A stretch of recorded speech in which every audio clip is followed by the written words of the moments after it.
नमस्कार दोस्तों, स्वागत है आपका मेरे इस यूट्यूब चैनल में। और आज हम जानने वाले हैं काम वासना और कुंडली शक्ति के आपस में क्या संबंध है उसके बारे में।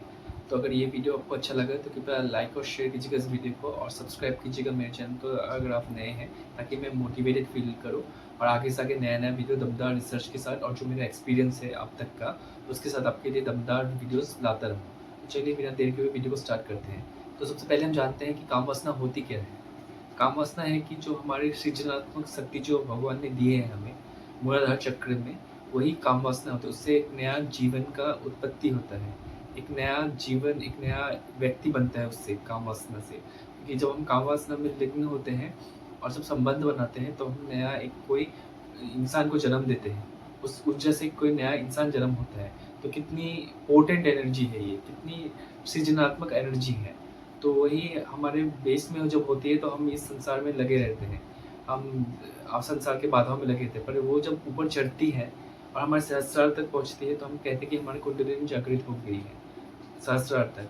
तो वो कितनी पोटेंट एनर्जी है वो सबको पता है, ठीक है। तो जब हमारी कुंडलिनी शक्ति जाग जाती है तो और तो काम वासना में क्या अंतर होता है। तो जो शक्ति जब बढ़ने लगती है तो हमारी काम इच्छा भी बढ़ने लगती है। हमें बहुत सारा डिज़ायर होता है कि हम काम में लिप्त हो, हम सेक्सुअल एक्टिविटीज़ में लिप्त हो।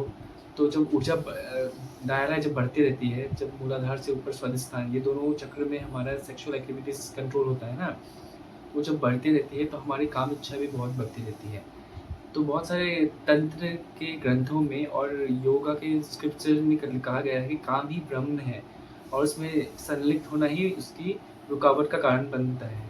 तो काम ही ब्रह्म है, पर काम ही हमारे ब्रह्म है, पर हमें उससे संलिप्त नहीं होना है। हमें उस एनर्जी को एक कोई चैनलाइज़ करना है हायर पर्पस के लिए। अगर हम वो कर पाते हैं तो कुंडलिनी शक्ति हमें परेशान नहीं करती है। अगर हम नहीं कर पाए तो हमें इतनी परेशान, इतने नाना प्रकार के भोगों में लिप्त होना पड़ता है और हम इतना नीचे तक गिर सकते हैं, आप इवन इमेजिन नहीं कर सकते। मैंने जब ये चैनल स्टार्ट किया था तो मैंने बहुत सारे भाइयों से बात की जो हम मुझे कॉल करते हैं या ईमेल करते हैं। तो मैंने बहुतों का एक्सपीरियंस के साथ, जो मेरा एक्सपीरियंस है वो मैं शेयर कर रहा हूँ कि जो ये कंट्रोल नहीं कर पाते वो बहुत ही निम्न कोटि के इंसान बन जाते हैं, क्योंकि उनको इतना सेक्सुअल डिज़ायर्स होते लगता है कि वो उसको कंट्रोल नहीं कर पाते। और क्या होता है कि जब कुंडलिनी एनर्जी जागृत होती है तो हमारे जो ऑरा है वो भी बहुत आकर्षित हो जाती है, माने बहुत ही उसका वाइब्रेशन हाई हो जाता है। तो हम इंसानों को भी अट्रैक्ट करते हैं, तो हम वैसे इंसानों को अट्रैक्ट करने लगते हैं। जो नेगेटिव एनर्जी वाले होते हैं वो अट्रैक्ट करने लगते हैं, क्योंकि हमारे एनर्जी पॉजिटिव होने लगती है, क्योंकि कुंडली जागृत हो रही है, हमारे पॉजिटिव एनर्जी, हायर पॉजिटिविटी होता है हमारे पास। तो जो नेगेटिव लोगों हैं उससे एक लॉ है साइंस में, जो energy can be neither created not destroyed, it transfer from one form to another. और एक लॉ है कि energy always transfers from higher potential to lower potential. मैंने हायर, अगर आपके पास ज़्यादा एनर्जी है तो आप लोअर एनर्जी की तरफ अट्रैक्ट होंगे। तो वैसा होता है। तो हम इसका उपाय क्या कर सकते हैं? इसका उपाय एक बहुत अच्छा उपाय है दोस्तों, उसको रूपांतरित करना है। रूपांतरित कैसे कर सकते हैं हम? ध्यान के साथ। तो हम अगर ध्यान करें तो, और एक चीज़ है कि अति ध्यान भी बहुत नुकसानदेह होता है। कि आप अगर आपका कोई गुरु नहीं है, अगर आप लोग ज़्यादा ध्यान करने लगे, उसमें कुछ-कुछ संगत होने लगे ध्यान में, तो कुछ-कुछ क्रियाएँ होती हैं हमारे बॉडी में, तो वो सब अगर कोई गाइडेंस के थ्रू आप ना करें, तो बहुत ही आपको प्रॉब्लम दे सकता है।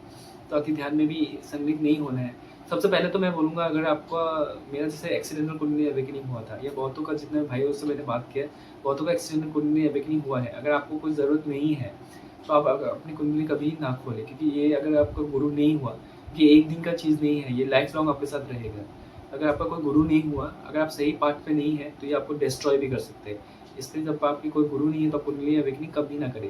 ये वीडियो मैं उन लोगों के लिए बना रहा हूँ जिसकी एक्सीडेंटल हो चुकी है कुंडली अवेकनिंग, जो ध्यान में एक्सीडेंटल कुंडली अवेकनिंग हो चुकी है, उनके कोई गुरु नहीं है, उनको पता नहीं है कि क्या करना है, क्या नहीं करना है, इसको कैसे बैलेंस करना है, क्या करना है, क्या नहीं करना है। जैसे मेरी सिचुएशन थी, तो उसी के अकॉर्डिंग मैं ये बता रहा हूँ। तो आपको ये काम वासना को कैसे एक हायर एनर्जी में ट्रांसफॉर्म करना है, सबसे पहला है प्राणायाम करना है। जब हम प्राणायाम करते हैं तो हमारे मन की गति स्लो होती है। हम प्रेज़ेंट में रहते हैं, ना ही फ्यूचर में रहते हैं, ना ही पास्ट में रहते हैं, प्रेज़ेंट में रहते हैं। तो प्रेज़ेंट में हमें रह के क्या करना है? हमें सृजनात्मक चीज़ें करनी है, क्रिएटिविटी करनी है हमें।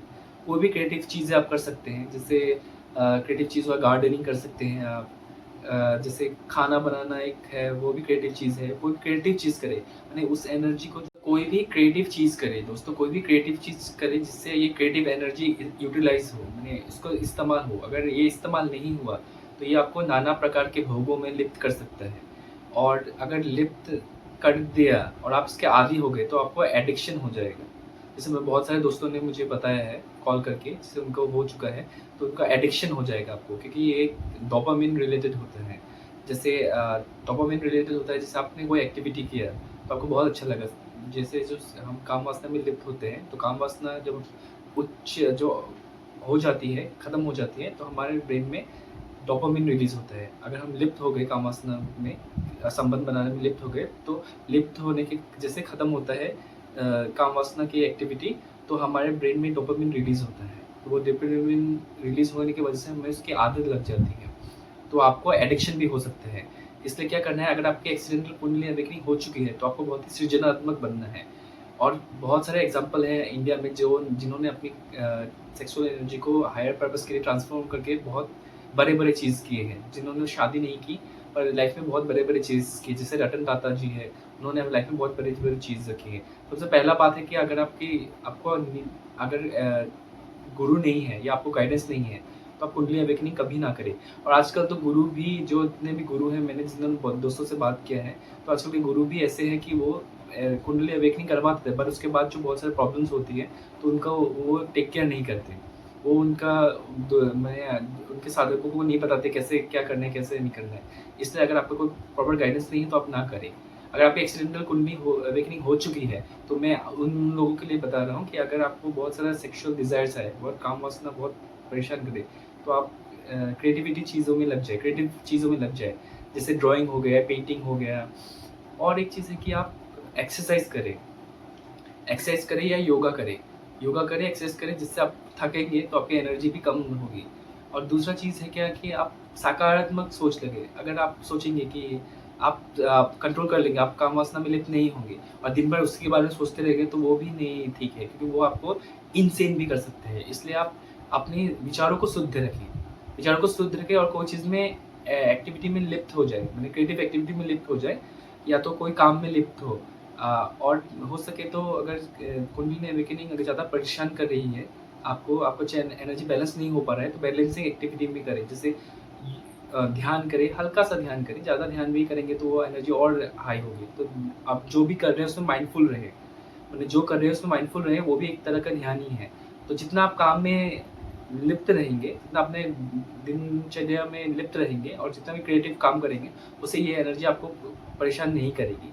तो आप क्रिएटिविटी में बहुत इन्वॉल्व हो जाइए। क्रिएटिविटी में बहुत तरह की क्रिएटिविटी है ना, जैसे ड्राइंग है, पेंटिंग है, खाना बनाना है, गार्डनिंग है, और बहुत सारे हैं। मैं थोड़ा कुछ एग्जांपल दिया, आप बहुत सारे क्रिएटिविटी में जो आपको अच्छा लगे उसमें आप इन्वॉल्व हो जाइए। या तो कोई हायर पर्पस ले लीजिए। हायर पर्पस क्या है, जैसे आपको किसी को कोई ड्रीम अचीव करना है, जैसे किसी को पढ़ के आईएएस बनना है, ठीक है? किसी को पढ़ के आईएएस बनना है, तो आप अपनी एनर्जी आईएएस बनने में लगाइए, ना ही अपनी काम वासना में लिप्त होने के लिए। काम वासना ज़रूरी है, ये एक हमारा अंग है, पर जब का कुंडली अवेकनिंग होती है, तो एनर्जी तो हाई होती है, तो हमारी काम इच्छा भी बहुत ज़्यादा हो जाती है। तो उतनी इच्छा में अगर आप लिप्त हो जाएँगे, तो आपको एडिक्शन हो जाएगा। तो वो एडिक्शन को ना हो, इसलिए आप कोई क्रिएटिव चीज़ में लगें। क्रिएटिव चीज़ के बारे में तो मैंने आपको बता ही दिया कि कितना वो एनर्जी को चैनलाइज़ करेगा ना, वो यूटिलाइज़ होगा। आपकी जो वो एनर्जी है, जो क्रिएटिव एनर्जी है, वो अगर यूटिलाइज़ नहीं होगी, तभी आपको परेशान करेगी। अगर वो क्रिएटिव चीज़ में यूटिलाइज़ हो गई, तो आपको परेशान कभी नहीं करेगी। इसलिए मैंने जो बोला उस पे ध्यान दें, काम वासना पे लिप्त ना हो। अगर शादीशुदा है तो आप लिप्त हो सकते हैं थोड़े बहुत, पर उसमें भी ज़्यादा इंडल्ज ना हो, तो वो एडिक्शन का रूप ले सकती है। इसलिए आप इसको क्रिएटिविटी में यूज़ करें, और हो सके तो आप अपनी एनर्जी को बैलेंस रखने की कोशिश करें हमेशा। उसके अगर इम्बैलेंस हुई, तभी वो प्रॉब्लम करती है, इसलिए बैलेंस रखने का कोशिश करें। दिनचर्या अपनी एक प्रॉपर दिनचर्या रखें, जैसे उसमें योगा, प्राणायाम और ध्यान। ज़्यादा ध्यान भी नहीं, मतलब मिनिमम 5 मिनट या 10 मिनट का ध्यान रखें, उससे आपकी एनर्जी बैलेंस रहेगी। तो दोस्तों यही था काम वासना और कुंडली शक्ति में जो मैंने अभी तक एक्सपीरियंस किया है। बहुत सारे दोस्तों से बात करके मेरा खुद का एक्सपीरियंस रहा है, जो इतने दिनों का एक्सपीरियंस रहा है। मैं एक्सीडेंटल कुंडली अवेकनिंग हुई थी, वो मैं आप लोगों को बता ही चुका हूँ मेरी वीडियो में। आपने नहीं देखा तो मेरी कुंडली अवेकनिंग वीडियो को जाके देखें, तो आपको पता चलेगा। तो ये वीडियो अगर आपको अच्छा अगर ये वीडियो आपको अच्छा लगा हो तो कृपया लाइक और शेयर कीजिए इस वीडियो को और सब्सक्राइब कीजिए मेरे चैनल को, ताकि मैं नया से नया वीडियोस लाता रहूँ और लोगों की ऐसे मदद करता रहूँ।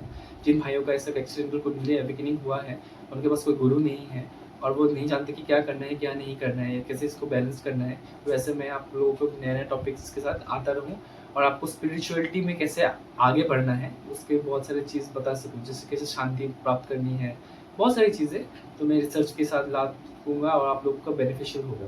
तो कृपया मेरे चैनल को सब्सक्राइब कीजिए और नमस्ते, धन्यवाद, थैंक यू ये वीडियो वॉच करने के लिए। आपका मंगल हो। Thank you.